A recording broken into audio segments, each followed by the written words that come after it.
बहुत समय पहले की बात है। सरयू नदी के किनारे अयोध्या नाम का एक सुंदर राज्य था। अयोध्या के राजा थे राजा दशरथ। उनकी 3 रानियां और 4 पुत्र थे, राम, लक्ष्मण, भरत और शत्रुघ्न। जब राजा दशरथ ने राम को राजा बनाने की घोषणा की तब सभी लोग बहुत खुश हुए, लेकिन रानी कैकेयी खुश नहीं थी। महाराज, क्या आपको याद है आपने मुझे 2 वचन दिए थे। आज उन वचनों को पूरा करने का समय आ गया है।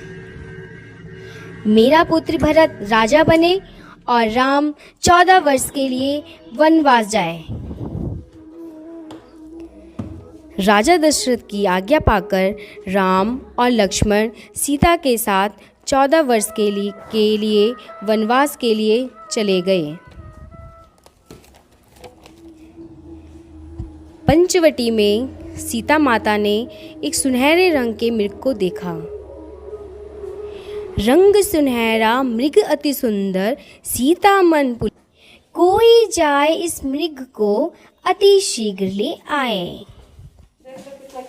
सीता माता की इस बात को सुनकर श्री राम मृग की खोज में जंगल की ओर निकल गए।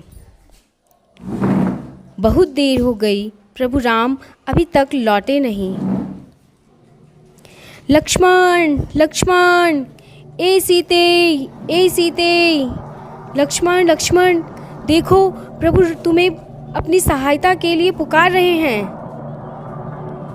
हे माते, ये मुझे किसी मायावी शक्ति का कार्य लग रहा है।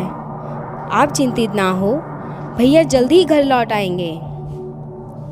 नहीं लक्ष्मण, मेरी आज्ञा का पालन करो। जाओ, प्रभु को तुम्हारी सहायता की आवश्यकता है। ठीक है माते, किंतु आप इस लक्ष्मण रेखा को पार नहीं करना।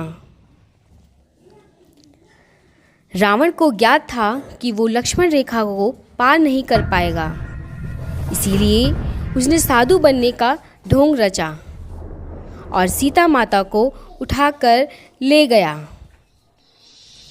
भिक्षाम देई, भिक्षाम देई। हे मुनिवर, भिक्षा स्वीकार कीजिए। हे देवी, एक साधु का इतना अनादर।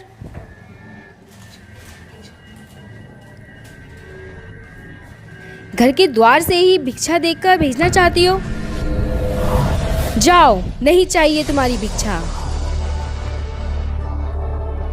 नहीं नहीं मुनिवर, रुकिए, मैं आती हूँ। बचाओ, बचाओ भैया लक्ष्मण, प्रभु राम, बचाओ, बचाओ। हे नाथ, मुझे बचाओ। यह अधर्मी पापी रावण मुझे उठाकर ले जा रहा है। बचाओ, बचाओ। राम और लक्ष्मण सीता माता को कुटिया में ना पाकर चिंतित हुए और उनकी खोज में निकल गए। श्री राम, लक्ष्मण और हनुमान ने लंका पर चढ़ाई कर दी और राम और रावण का युद्ध हुआ,